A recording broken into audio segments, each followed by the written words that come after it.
Morning बच्चों, आज का टॉपिक है पीएन जंक्शन डायोड। इसको हिंदी में कहेंगे पीएन संधि डायोड। अब इसमें देखिए, पीएन जंक्शन तो हम लोग पढ़ चुके हैं, उसका फॉरवर्ड बायसिंग और रिवर्स बायसिंग भी पढ़ चुके हैं। सवाल है ये डायोड क्या होता है और पीएन जंक्शन को हम डायोड क्यों कहते हैं। तो डायोड देखिए क्या है। फर्स्ट पॉइंट, डायोड एक डिवाइस है। डायोड क्या है? एक डिवाइस है, एक उपकरण है। यह एक ही दिशा में करंट को फ्लो होने देता है, जबकि उसके अपोजिट डायरेक्शन में करंट को फ्लो होने नहीं देता। डायोड एक ऐसा डिवाइस है, एक ऐसा उपकरण है जिस उपकरण से एक डायरेक्शन में करंट फ्लो होता है। मान लो इस डायरेक्शन में करंट फ्लो होता है, लेकिन रिवर्स डायरेक्शन में करंट फ्लो नहीं होता है। तो diode is a device which allows current to flow in one direction only. यानी जो क्या करता है, एक ही डायरेक्शन में करंट फ्लो को अलाउ करता है, उसके अपोजिट डायरेक्शन में करंट फ्लो अलाउ नहीं करता। उस डिवाइस को हम क्या कहेंगे? डायोड।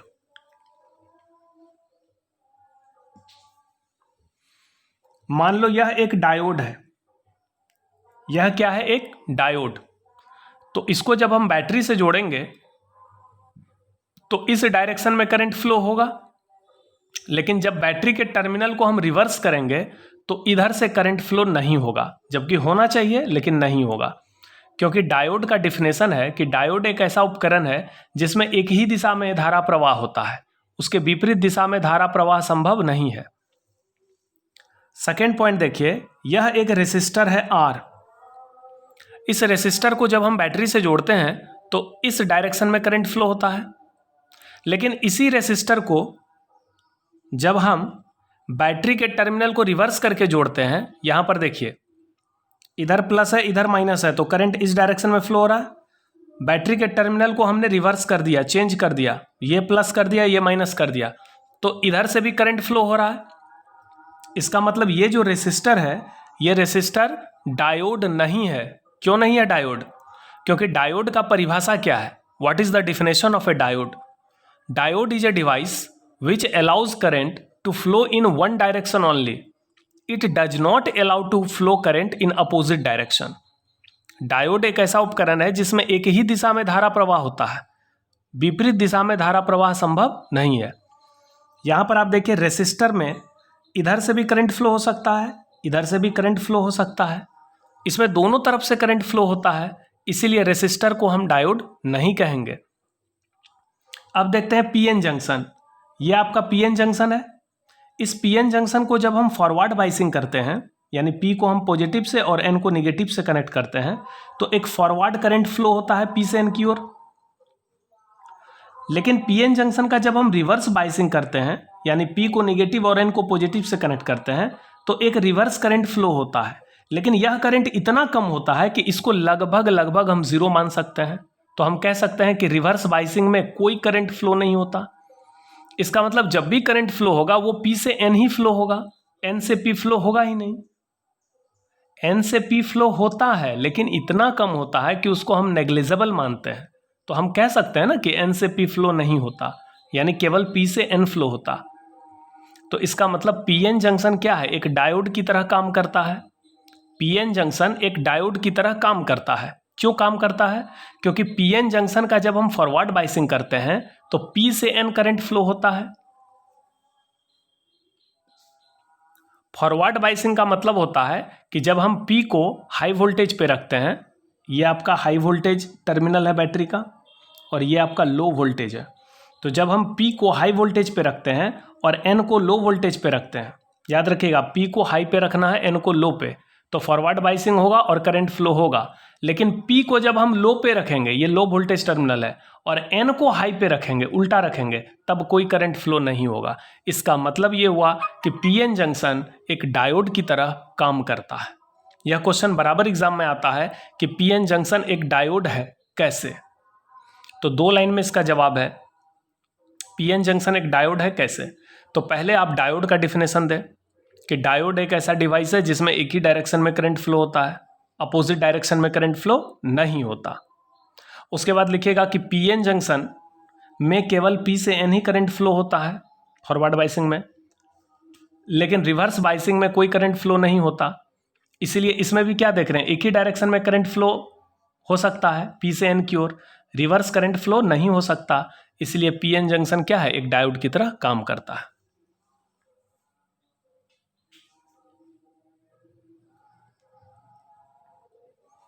अब देखिए ये जो आपका पीएन जंक्शन है, इसका सिंबल हम बनाते हैं, symbol of PN junction diode. PN junction diode का सिंबल क्या है? अभी तक आप पढ़े थे पीएन जंक्शन, लेकिन अब आप जान गए कि पीएन जंक्शन एक डायोड की तरह काम करता है। एक डायोड की तरह काम करता है पीएन जंक्शन, क्योंकि पीएन जंक्शन को जब हम फॉरवर्ड बाइसिंग में करते हैं तो पी से एन करंट फ्लो होता है, रिवर्स बाइसिंग करते हैं तो एन से पी करंट फ्लो नहीं होता। इसलिए पीएन जंक्शन में एक ही दिशा में करंट का फ्लो होना संभव है। ठीक, तो इस तरह से पीएन जंक्शन एक डायोड की तरह काम करता है। तो इसीलिए अब हम क्या कहेंगे, पीएन जंक्शन डायोड। चूंकि पीएन जंक्शन हमारा डायोड की तरह काम करता है, इसलिए अब हम क्या कहेंगे, पीएन जंक्शन डायोड। तो पीएन जंक्शन डायोड का ये सिंबल हो गया, इसमें दो टर्मिनल है, ये टर्मिनल हो गया और ये टर्मिनल, ये दो टर्मिनल है ताकि इसको सर्किट में हम कनेक्ट कर सकें। ये एरो बता रहा है पी को, और ये जो वर्टिकल लाइन है ये बता रहा है एन को। अच्छा, करंट किधर से किधर फ्लो होगा, पी से एन की ओर, यानी एरो का डायरेक्शन क्या बता रहा है, करंट का डायरेक्शन। यानी ये पीएन जंक्शन डायोड का सिंबल हो गया। इस सिंबल में देखिए एरो किस डायरेक्शन में है, पी से एन की ओर, यानी पी से एन करंट फ्लो होगा, लेकिन एन से पी करंट फ्लो नहीं होगा। अब सवाल है पी से एन करंट कब फ्लो होगा? तो जब हम पी को हाई वोल्टेज पे रखें और एन को लो वोल्टेज पे रखें। जैसे यहाँ एग्जाम्पल देखिए, यह एक पीएन जंक्शन डायोड है, इसमें दो टर्मिनल है, ये हाई वोल्टेज टर्मिनल है 10 वोल्ट, ये लो वोल्टेज टर्मिनल है 2 वोल्ट। हमने पी को हाई पे रखा, एन को लो पे रखा, तो यहाँ पे करंट फ्लो होना चाहिए, ऐसे करके करंट फ्लो हो जाएगा।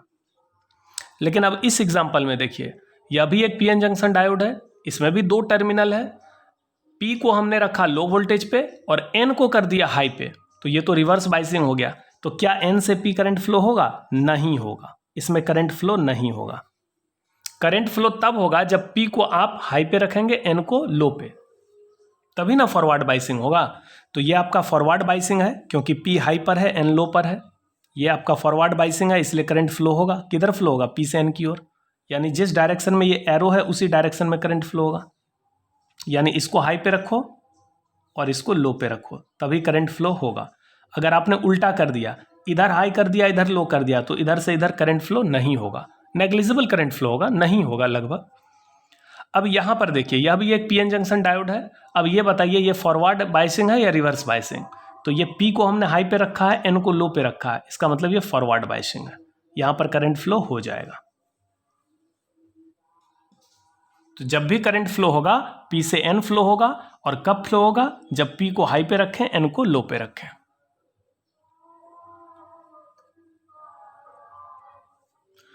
अब देखिए, फॉरवर्ड बाइसिंग में चूंकि अच्छा खासा करंट फ्लो होता है, इसीलिए फॉरवर्ड बाइसिंग में पीएन जंक्शन का जो रेसिस्टेंस होता है, प्रतिरोध, कम होता है।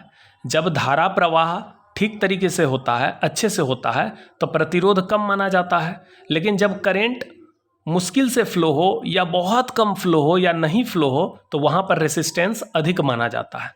तो फॉरवर्ड बाइसिंग में चूंकि आराम से करंट फ्लो होता है, इजीली करंट पास होता है, इसलिए रेसिस्टेंस कम होता है।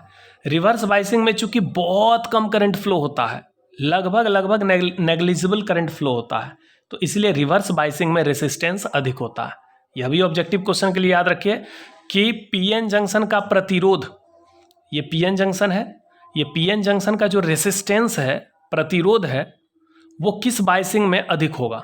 तो रिवर्स बाइसिंग में अधिक होगा, क्योंकि रिवर्स बाइसिंग में करंट फ्लो होता ही नहीं है, या कहें कि बहुत कम फ्लो होता है। रिवर्स बाइसिंग में मान लो रेसिस्टेंस 50 ओम है, फॉरवर्ड बाइसिंग में मान लो सिर्फ 2 ओम है।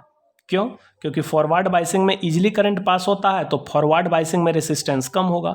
रिवर्स बाइसिंग में करंट फ्लो होता ही नहीं है, इसलिए रिवर्स बाइसिंग में रेसिस्टेंस ज़्यादा होगा।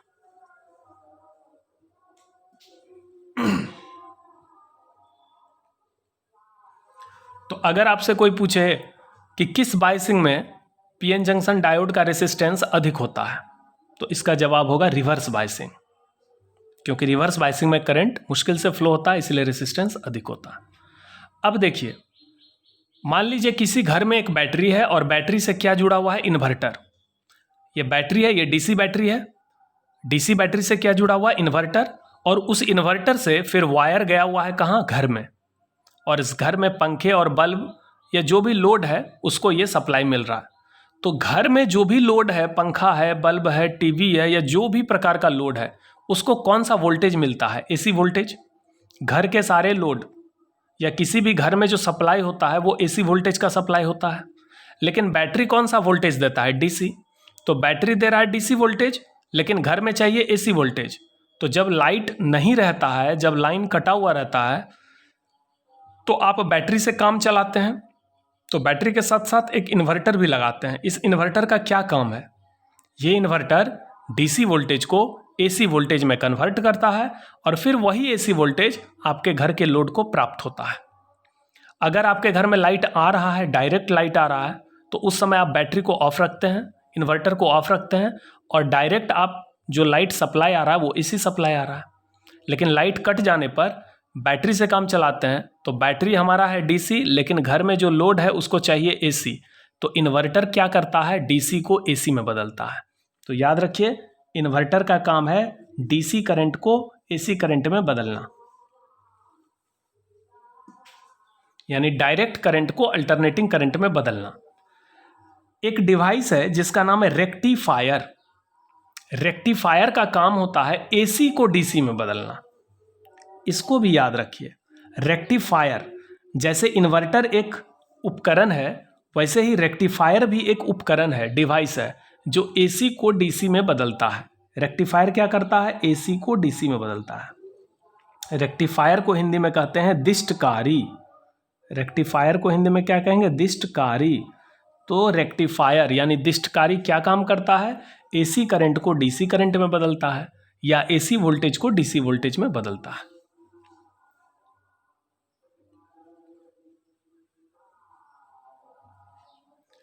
अब देखिए, रेक्टिफायर दो टाइप का होता है। एक होता है हाफ वेव रेक्टिफायर।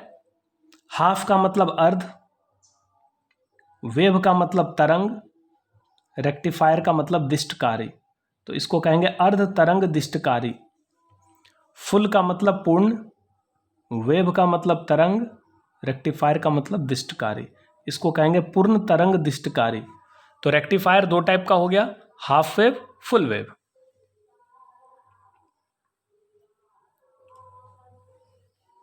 ये जो ग्राफ है ये वोल्टेज वर्सेस टाइम का ग्राफ है। वाई एक्सिस पर वोल्टेज है, एक्स एक्सिस पर टाइम है।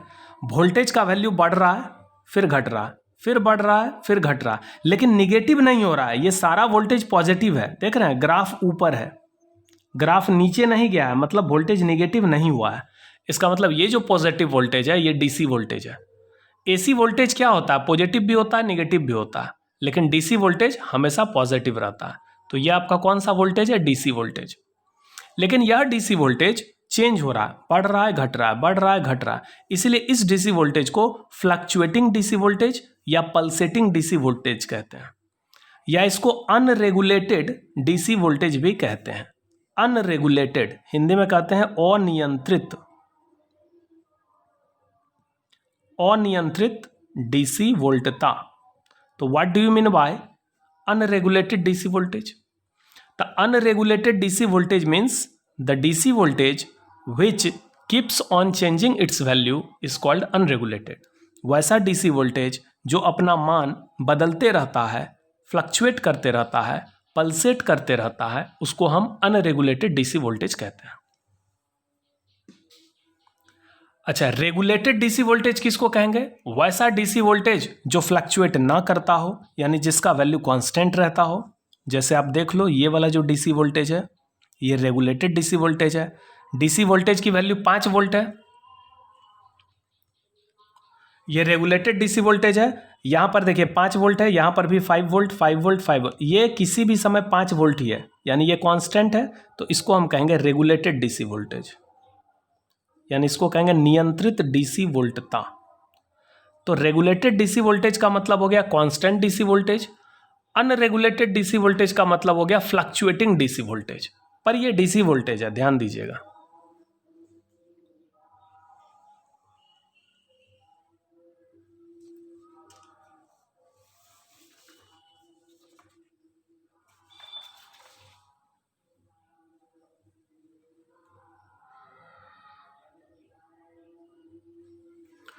अब हम लोग समझेंगे हाफ वेव रेक्टिफायर क्या है, यह कैसे काम करता है, अर्ध तरंग दिष्टकारी।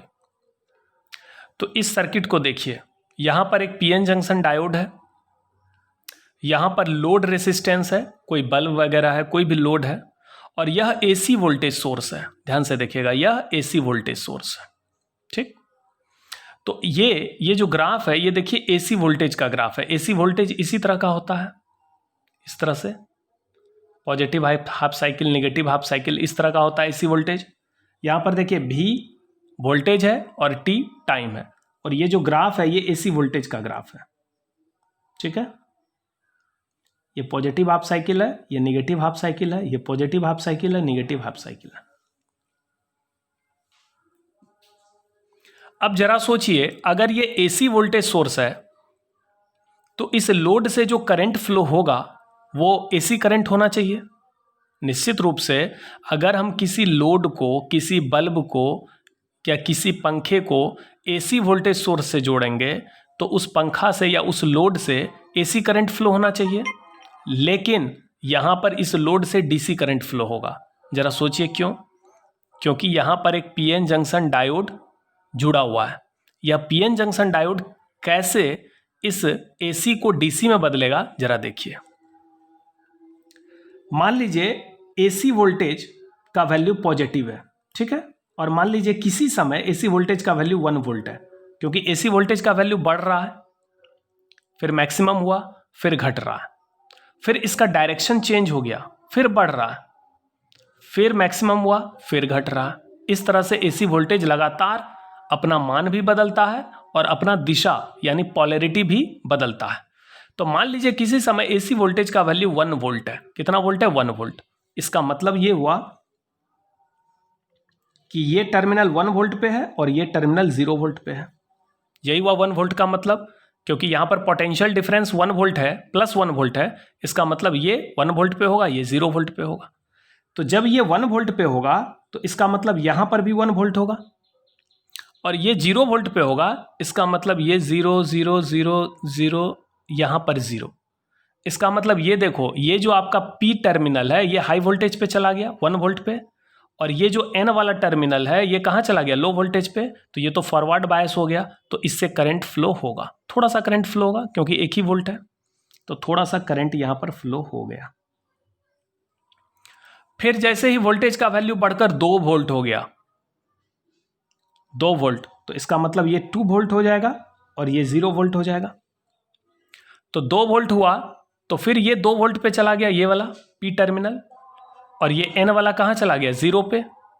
तो इसका मतलब फिर ये फॉरवर्ड बाइसिंग में होगा, तो इसका मतलब करंट फ्लो होना चाहिए P से N, यानी इस डायरेक्शन में करंट फ्लो होगा।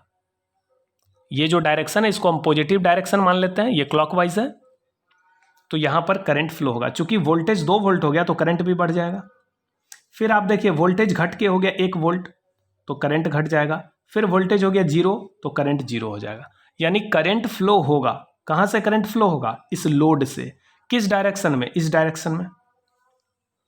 जो जो वोल्टेज बढ़ रहा है करंट भी बढ़ रहा है। यहां देखिए ग्राफ में, वोल्टेज घट गया करंट भी घट गया, वोल्टेज 0 हो गया करंट 0 हो गया, यानी इस लोड से करंट फ्लो हो रहा है और इस डायरेक्शन में फ्लो हो रहा है। इसको हम पॉजिटिव करंट कहेंगे, इसलिए ऊपर में दिखाएं। अब मान के चलिए कि एसी वोल्टेज का वैल्यू -1 वोल्ट हो गया, ये नीचे चला गया, इसका मतलब ये -1 वोल्ट हो गया। एसी वोल्टेज का वैल्यू कितना हो गया? -1 वोल्ट। तो -1 वोल्ट का मतलब हो गया कि ऊपर 0 हो गया और नीचे 1 हो गया।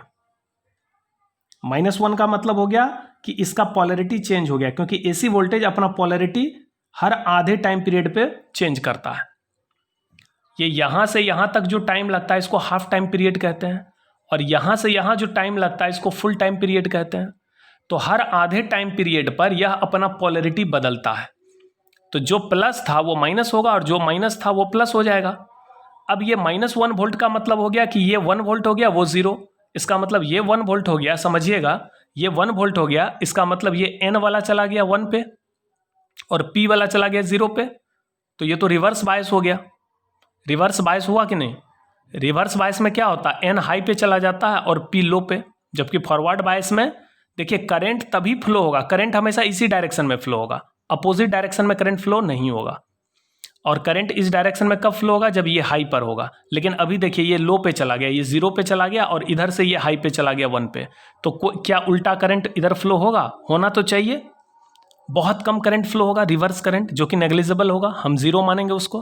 तो रिवर्स बायस में कोई करंट फ्लो नहीं होगा, इसलिए यहाँ पर क्या दिखाया है, 0। फिर मान लीजिए -2 वोल्ट हो गया, फिर भी 0। -1 वोल्ट हो गया, 0 वोल्ट हो गया, 0। यानी जब ये निगेटिव हाफ साइकिल है, जब वोल्टेज निगेटिव होगा तो ये रिवर्स बायस होगा और कोई करंट फ्लो नहीं होगा। यानी इस लोड से करंट फ्लो होगा ही नहीं, कोई करंट फ्लो नहीं होगा। फिर जब वोल्टेज पॉजिटिव रहेगा तो करंट फ्लो होगा। जो वोल्टेज बढ़ेगा करंट भी बढ़ेगा, वोल्टेज घटेगा करंट घटेगा। फिर जब वोल्टेज निगेटिव होगा तो ये रिवर्स बायस होगा, कोई करंट फ्लो नहीं होगा। तो हम क्या देख रहे हैं कि जो हमारा वोल्टेज सप्लाई है, जो हमारा वोल्टेज सोर्स है, वो तो एसी है, लेकिन लोड में जो करंट फ्लो हो रहा है वो डीसी करंट फ्लो हो रहा है। आप देखिए ये डीसी करंट है, क्योंकि पॉजिटिव करंट है, यहाँ निगेटिव हो ही नहीं रहा है करंट। तो ये जो करंट है ये डीसी है। तो इस तरह से ये रेक्टिफायर की तरह काम करता है। पीएन जंक्शन डायोड एक रेक्टिफायर की तरह काम करता है। कैसे? क्योंकि पीएन जंक्शन डायोड हमेशा एक ही डायरेक्शन में करंट को फ्लो होने देता है, अपोजिट डायरेक्शन में करंट को फ्लो नहीं होने देता। इसका मतलब जब एसी वोल्टेज पॉजिटिव होगा तो करंट फ्लो होगा, जब एसी वोल्टेज नेगेटिव होगा करंट फ्लो नहीं होगा। तो हमारा जो करंट फ्लो होगा लोड से, इस लोड से जो करंट फ्लो होगा वो डीसी होगा। तो मैंने वोल्टेज दिया था एसी, लेकिन करंट मिल रहा है डीसी। तो वोल्टेज जो दिया इसको हम इनपुट कहेंगे और करंट जो मिल रहा है ये आउटपुट है। इनपुट का मतलब जो हम देते हैं, आउटपुट का मतलब जो प्राप्त होता है। तो यहाँ इनपुट वोल्टेज एसी है लेकिन आउटपुट करंट डीसी है। अब जैसे ही इससे डीसी करंट पास होगा तो यहाँ पर जो वोल्टेज प्राप्त होगा, आउटपुट वोल्टेज, आप जानते हैं किसी रेसिस्टर के अक्रॉस पोटेंशियल डिफरेंस क्या होता है, आई आर। ये रेसिस्टर आर है, इससे आई करंट फ्लो होगा तो पोटेंशियल डिफरेंस आई आर होगा। तो यहाँ पर जो वोल्टेज प्राप्त होगा वो भी डीसी होगा, क्योंकि इससे डीसी करंट फ्लो हो रहा है। ठीक है, तो इसका मतलब इनपुट है एसी, आउटपुट मिल रहा है डीसी। तो यही हो गया हाफ वेव रेक्टिफायर। अब चलिए फुल वेव रेक्टिफायर में।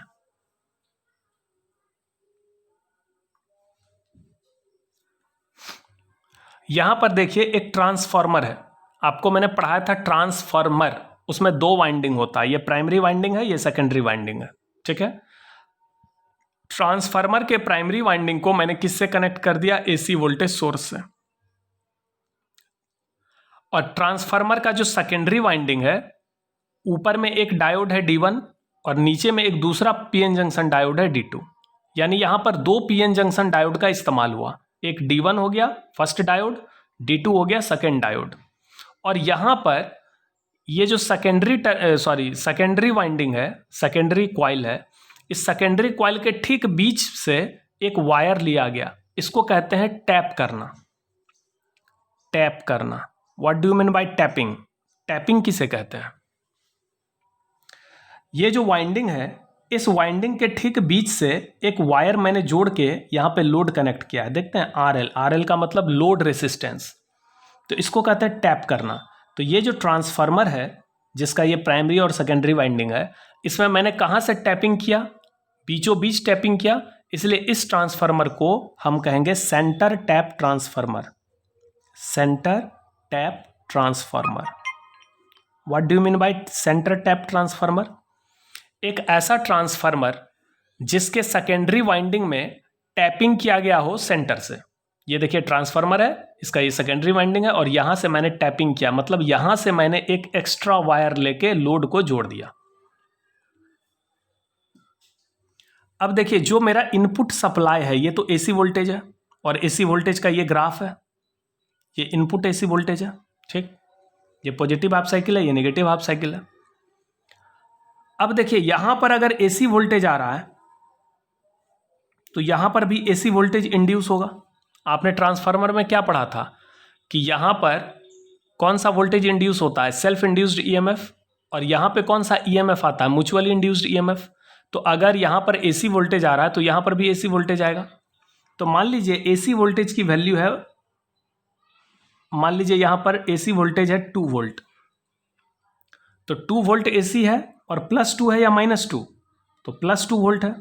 +2 वोल्ट का मतलब हो गया कि ये जो ए टर्मिनल है ये 2 वोल्ट पे होगा और ये जो बी टर्मिनल है ये 0 वोल्ट पे होगा। इनपुट एसी वोल्टेज कितना है, 2 वोल्ट। इसका मतलब ये टर्मिनल 2 वोल्ट पे, ये 0 पे। अब जब ये 2 पर होगा, ये 0 पर होगा, तो ठीक बीचों बीच कितना होगा, 2 और 1 के बीच में कौन सी संख्या है, 1, तो ये 1 वोल्ट होगा। जरा सोचिए ना, ये 2 वोल्ट है, ध्यान से देखिए, ये 2 वोल्ट है, यहां पर भी 2 वोल्ट होगा, यहां पर भी 2 वोल्ट होगा, लेकिन यहां पर क्या होगा, 2 से कम होगा 2.5 वोल्ट, सॉरी 2 से कम 1.5 वोल्ट, यहाँ पर 1 वोल्ट, यहाँ पे आधा वोल्ट, यहाँ पे 0 वोल्ट, फिर यहाँ पे 0। यानी इस वाइंडिंग में क्या होता है, लगातार वोल्टेज घटते जाता है। ऊपर से जब आप नीचे आओगे तो वोल्टेज घटते जाएगा, लेकिन वोल्टेज घटना स्टार्ट होता है इस वाइंडिंग के पास से। ये 2 वोल्ट है, ये तो सिंपल वायर है यहाँ से यहाँ तक, तो इसमें तो 2 वोल्ट ही रहेगा, 2 2 2 2। लेकिन जैसे वाइंडिंग में आएंगे तब ये यूनिफॉर्मली घटते आएगा, 2, फिर 1.5, फिर 1, फिर आधा, फिर यहाँ पर 0, फिर यहाँ तक 0 0 0 0। तो मान लीजिए इनपुट वोल्टेज का वैल्यू +2 वोल्ट है, इसका मतलब ये 2 वोल्ट पे होगा, ये 0 वोल्ट पे होगा। अब इस डायोड के बारे में सोचिए, डायोड का ये जो पी टर्मिनल है ये कितने पे है, 2 वोल्ट पे, और ये जो निगेटिव टर्मिनल है ये कितने पे है, यहाँ पर देखिए ये 1 वोल्ट पे है, ये 1 है, इसका मतलब ये यहाँ 1 हो गया और ये 2। तो ये हाई वोल्टेज पे है, ये लो वोल्टेज पे है, तो ये फॉरवर्ड बाइसिंग हो गया। तो फॉरवर्ड बाइसिंग जैसे ही होगा तो इधर से एक करंट फ्लो होगा पी से एन की ओर, यानी लोड में जो करंट फ्लो होगा वो इस डायरेक्शन में फ्लो होगा, होगा ना, कुछ करंट फ्लो होगा। लेकिन जरा सोचिए, ये 1 वोल्ट है और ये 0 वोल्ट है, ये 0 है, इसका मतलब ये जो P है ये 0 पे होगा, ये 0 पे है, और ये 1 है, इसका मतलब ये 1 हो गया। तो इधर 0 इधर 1, इधर लो इधर हाई, ये रिवर्स बाइसिंग हो गया, इसलिए इधर से कोई करंट फ्लो नहीं होगा।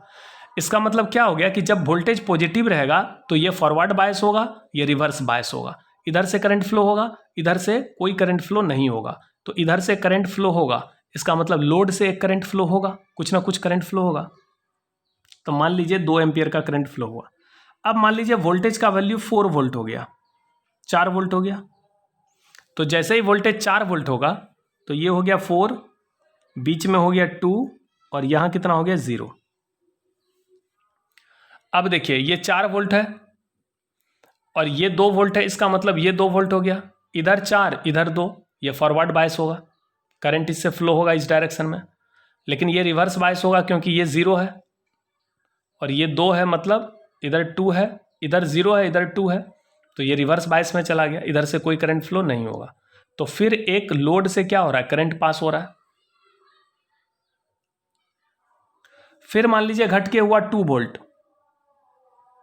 तो जैसे ही 2 वोल्ट होगा फिर करंट भी घट जाएगा, फिर 0 वोल्ट हो गया तो करंट भी 0 हो गया।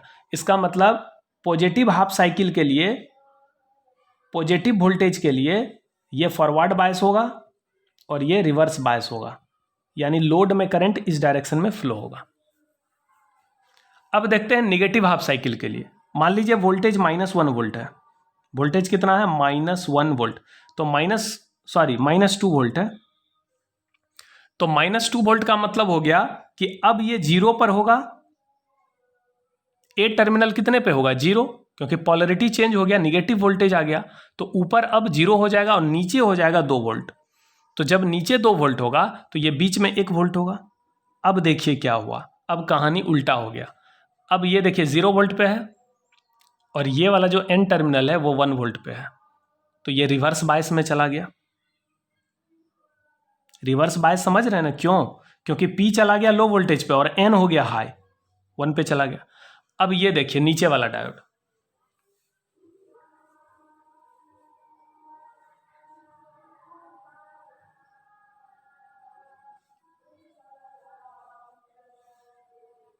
जो नीचे वाला डायोड है D2, ये कितने वोल्ट पे है? 2 वोल्ट पे। तो ये P है हाई वोल्टेज 2 वोल्ट पे, और ये जो N है ये 1 वोल्ट पे है, यानी लो वोल्ट पे। तो ये हाई है ये लो है, यानी इधर से करंट फ्लो होगा, यानी लोड से करंट फ्लो होगा और उसी डायरेक्शन में होगा। इस डायरेक्शन को हम पॉजिटिव कह रहे हैं और इस डायरेक्शन को निगेटिव, यानी इसी डायरेक्शन में करंट फ्लो होगा, पॉजिटिव डायरेक्शन में। मान लो 2 एम्पियर का करंट फ्लो हुआ। फिर जब -4 वोल्ट होगा, -4 का मतलब क्या हो गया? ऊपर 0 नीचे 4, यहाँ पर 4 वोल्ट हो जाएगा, तो बीच में कितना हो गया? 2। तो ये फिर रिवर्स में चला जाएगा क्योंकि ये 0 है और ये 2 है, तो इधर से कोई करंट फ्लो नहीं होगा। लेकिन ये 4 है और ये 2 है, यानी ये P वाला जो है वो 4 पे है और ये 2 पे, ये 4 पे ये 2 पे, तो ये तो फॉरवर्ड बाइसिंग हुआ। तो फॉरवर्ड बाइसिंग में क्या होगा? इधर से करंट फ्लो होगा, यानी लोड से करंट फ्लो हो रहा है इसी सेम डायरेक्शन में। तो चाहे पॉजिटिव हाफ साइकिल हो या निगेटिव हाफ साइकिल, जब पॉजिटिव हाफ साइकिल होगा तो ये फॉरवर्ड बायस होगा, ये रिवर्स बायस, यानी लोड से करंट इस डायरेक्शन में फ्लो होगा। जब निगेटिव हाफ साइकिल होगा वोल्टेज का, तब ये फॉरवर्ड बायस होगा, ये रिवर्स बायस, तब इधर से करंट फ्लो होगा, इधर से नहीं होगा। इसका मतलब लोड में हमेशा एक ही डायरेक्शन में करंट फ्लो हो रहा है, इस डायरेक्शन को हम पॉजिटिव कहेंगे। इसीलिए जो जो वोल्टेज बढ़ रहा है तो ये करंट बढ़ेगा फिर घटेगा। तो यहाँ पर हम क्या देख रहे हैं कि ये जो करंट मिल रहा है ये कैसा करंट है? DC। भले इसका वैल्यू फ्लक्चुएट कर रहा है लेकिन ये निगेटिव नहीं हो रहा, तो करंट हमेशा एक ही डायरेक्शन में फ्लो हो रहा है। तो ये जो सर्किट है, इस सर्किट में ये देखिए कि हमारा जो इनपुट वोल्टेज है वो AC है, लेकिन इस लोड में जो करंट फ्लो हो रहा है वो एक ही डायरेक्शन में फ्लो हो रहा है, वो DC करंट फ्लो हो रहा है। तो यहाँ पर जो पोटेंशियल डिफरेंस मिलेगा, यहाँ पर जो आउटपुट वोल्टेज मिलेगा VO, आउटपुट वोल्टेज, वो कैसा मिलेगा? DC। इसका मतलब इनपुट वोल्टेज AC है, आउटपुट वोल्टेज DC मिल गया। भले ही ये अनरेगुलेटेड DC है क्योंकि इस DC वोल्टेज का वैल्यू बढ़ घट रहा है, तो इसी को कहते हैं फुल वेव रेक्टिफायर। क्योंकि जो मेरा AC वोल्टेज है, AC वोल्टेज को AC वेव भी मान सकते हैं, ये वेव है ना, तो इस वेव का पॉजिटिव हाफ साइकिल भी रेक्टिफाई हो गया और निगेटिव हाफ साइकिल भी रेक्टिफाई हो गया। दोनों साइकिल रेक्टिफाई हुआ, यानी दोनों साइकिल को हमने DC में कन्वर्ट किया, इसीलिए इसको फुल वेव रेक्टिफायर कहते हैं। यहां पर देखिए हाफ साइकिल रेक्टिफाई हुआ, बाकी निगेटिव हाफ साइकिल रेक्टिफाई नहीं हुआ, इसको हम लोग हाफ वेव रेक्टिफायर कहते हैं। इसमें आधा तरंग रेक्टिफाई होता है और निगेटिव वाला जो आधा है वो रेक्टिफाई नहीं हो रहा। इसमें पॉजिटिव और निगेटिव सारा रेक्टिफाई हो गया, तो इसलिए इसको फुल वेव रेक्टिफायर कहते हैं। क्लियर है? अब चलिए इसको लिखना स्टार्ट करिए।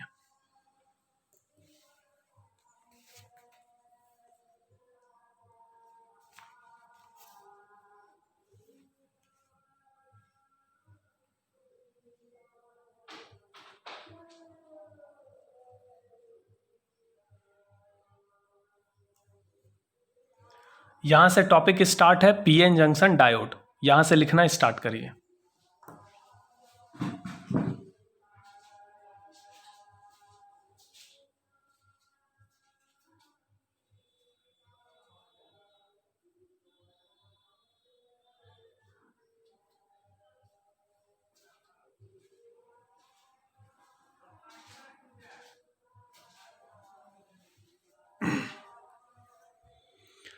A device which allows current to flow freely in one direction, यानी वैसा डिवाइस जो करंट को एक डायरेक्शन में एकदम आराम से फ्रीली बहने देता है, but does not allow current to flow in opposite direction, लेकिन अपोजिट डायरेक्शन में करंट को फ्लो नहीं होने देता, इज कॉल्ड ए डायोड, उसको हम डायोड कहते हैं।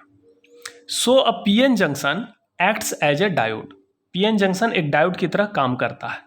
The diode is symbolized as shown, PN junction diode का ये सिंबल है। जब ये हाई वोल्टेज पे होगा, ये लो वोल्टेज पे, तो P से N करंट फ्लो होगा, लेकिन जब ये हाई होगा ये लो होगा तो N से P करंट फ्लो नहीं होगा। The arrow points in the direction in which the current can pass freely, ये एरो बता रहा है उस डायरेक्शन को जिस डायरेक्शन में करंट फ्लो होगा।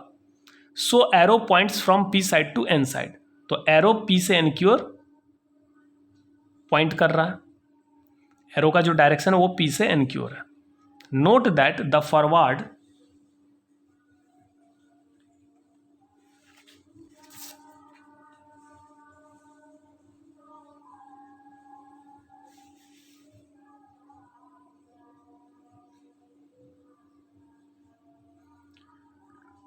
The forward bias resistance, forward bias का जो रेसिस्टेंस है डायोड का वो कम होता है, क्योंकि फॉरवर्ड बायस में आराम से करंट फ्लो होता है, compare to reverse bias resistance.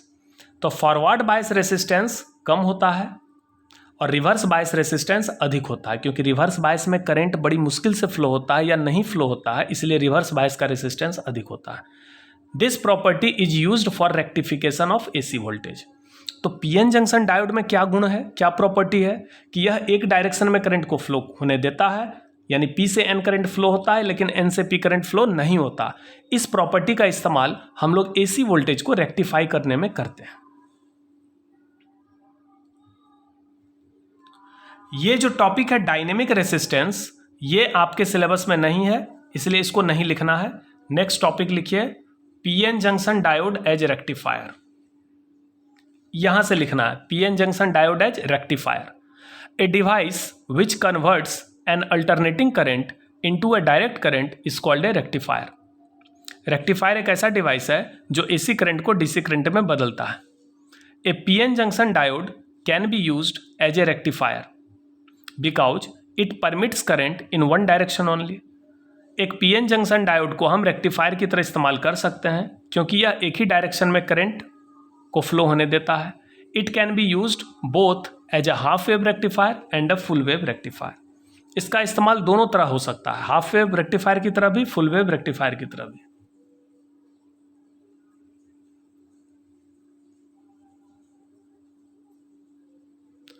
अब देखिए हाफ वेव रेक्टिफायर, ये हाफ वेव रेक्टिफायर सर्किट है।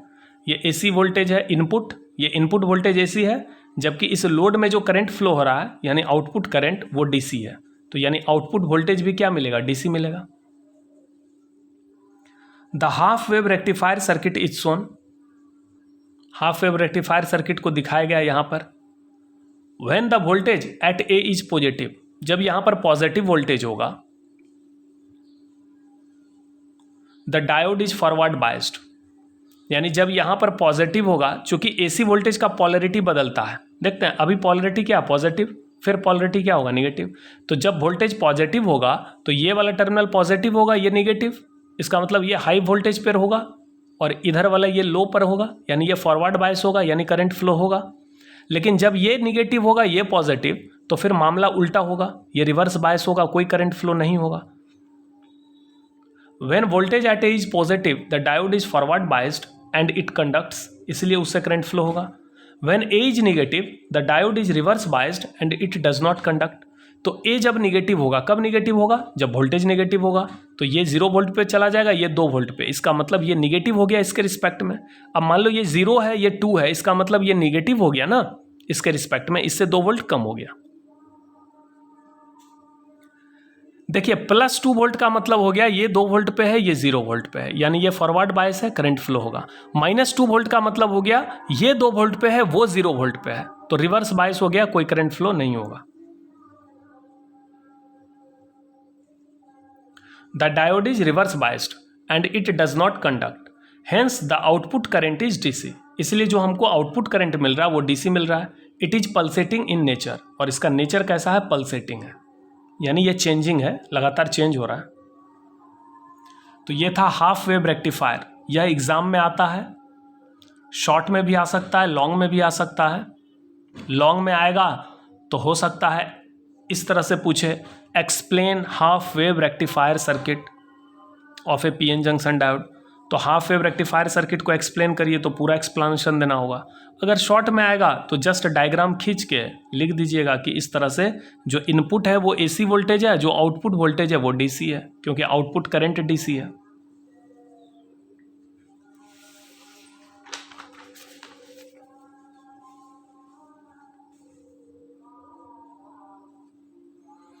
ये फुल वेव रेक्टिफायर का डायग्राम है।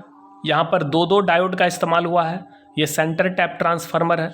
जब वोल्टेज पॉजिटिव होगा तो ये टर्मिनल पॉजिटिव, ये निगेटिव होगा, तो ये पॉजिटिव होने का मतलब है ये हाई वोल्टेज, ये लो वोल्टेज, तो ये फॉरवर्ड बायस, ये रिवर्स बायस, करंट इस डायरेक्शन में फ्लो होगा।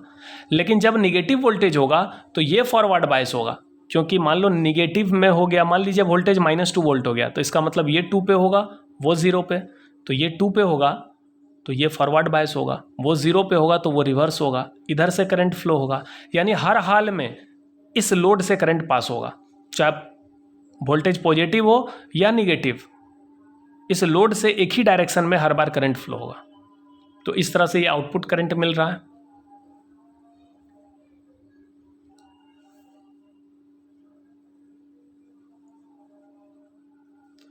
The full wave rectifier circuit is shown. We need 2 diodes and a center tap transformer. यानी फुल वेव रेक्टिफायर सर्किट के लिए हमको 2 डायोड चाहिए, D1 एंड D2, और एक सेंटर टैप ट्रांसफार्मर चाहिए। During the positive half cycle, जब आपका पॉजिटिव हाफ साइकिल होगा, यानी ये वोल्टेज का बात कर रहा है, ये पॉजिटिव हाफ साइकिल, ये जो पॉजिटिव हाफ साइकिल है इसकी बात कर रहा है। जब पॉजिटिव हाफ साइकिल होगा, यानी जब वोल्टेज पॉजिटिव होगा, तो ये मान लीजिए वोल्टेज है +2 वोल्ट, तो +2 का मतलब ये 2 हो गया, ये 1 हो गया, ये 0 हो गया। इसका मतलब A का वोल्टेज अधिक होगा C से और C का अधिक होगा B से। लेकिन जब निगेटिव हाफ साइकिल होगा -2 वोल्ट, तो इसका मतलब ये 2 होगा, ये 1 होगा, ये 0 होगा। इसका मतलब B का वोल्टेज अधिक होगा C से और C का A से।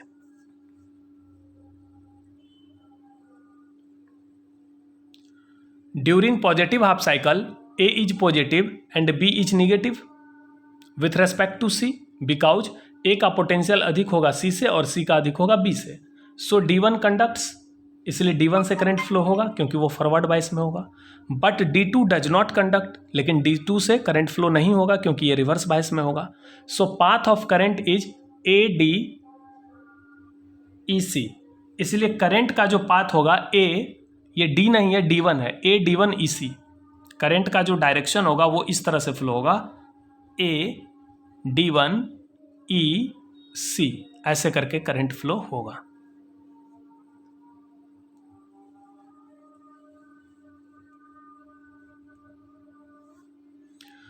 During the negative half cycle, लेकिन जब AC वोल्टेज निगेटिव में जाएगा, निगेटिव हाफ साइकिल में, B is positive and A is negative, तो नीचे वाला जो टर्मिनल B है वो पॉजिटिव होगा और ऊपर वाला A निगेटिव होगा। बीच में C है तो C के रिस्पेक्ट में, क्योंकि उस समय B का मान अधिक होगा, 2 वोल्ट होगा, C का मान 1 वोल्ट होगा और A का मान 0 वोल्ट होगा। सो D2 कंडक्ट, इसलिए D2 से करंट फ्लो होगा, but D1 does not conduct, लेकिन D1 से कोई करंट फ्लो नहीं होगा। So path of current is BD2EC, इसलिए करंट का जो रास्ता होगा वो कैसा रास्ता होगा, BD2EC, BD2EC, इस तरह से करंट फ्लो होगा। तो निगेटिव हाफ साइकिल में ये फॉरवर्ड होगा, ऊपर वाला रिवर्स होगा। पॉजिटिव हाफ साइकिल में ऊपर वाला फॉरवर्ड होगा, नीचे वाला रिवर्स होगा। यानी हर हाल में करंट जो फ्लो होगा वो एक ही डायरेक्शन में, लोड से जो करंट फ्लो होगा वो DC करंट फ्लो होगा, यानी आउटपुट वोल्टेज DC मिलेगा। In both the half cycle, तो चाहे पॉजिटिव हाफ साइकिल हो या निगेटिव हाफ साइकिल, दोनों हाफ साइकिल में current in the load resistance is from E to C। तो कोई भी हाफ साइकिल हो, AC वोल्टेज का चाहे पॉजिटिव हाफ साइकिल हो या निगेटिव, जो लोड में करंट फ्लो होगा वो E से C, यानी हमेशा एक ही डायरेक्शन में फ्लो होगा। Hence the output current is pulsating DC, इसलिए आउटपुट करंट पल्सेटिंग DC होगा और आउटपुट वोल्टेज भी पल्सेटिंग DC होगा। क्लियर है? चलिए अब हिंदी मीडियम वाले बच्चे लिखेंगे।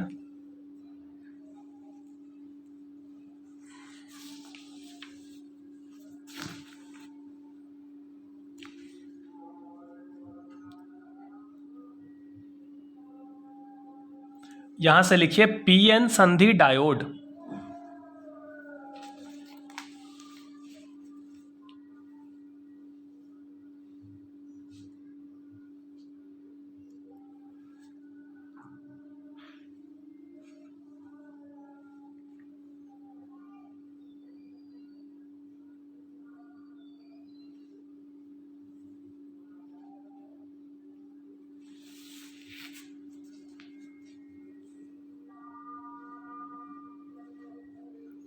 ये वाला पार्ट लिखिए।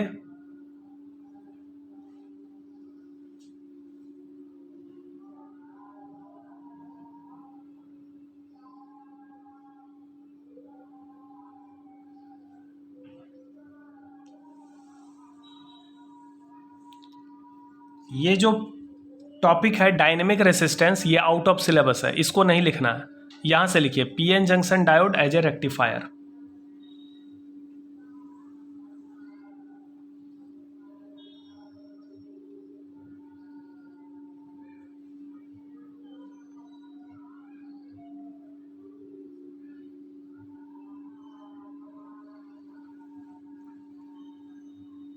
यह है हाफ वेव रेक्टिफायर।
और ये है फुल वेव रेक्टिफायर।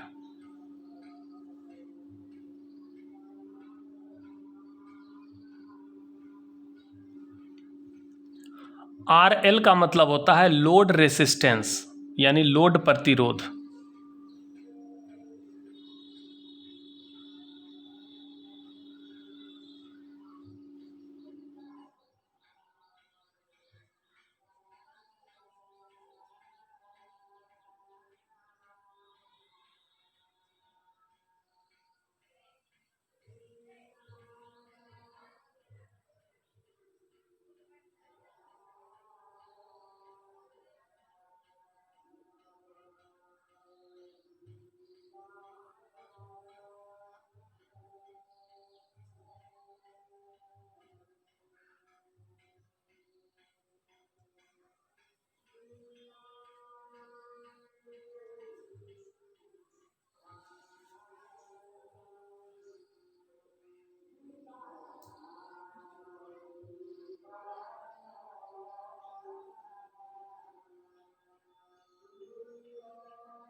चलिए यहाँ पे टॉपिक ख़त्म हो गया।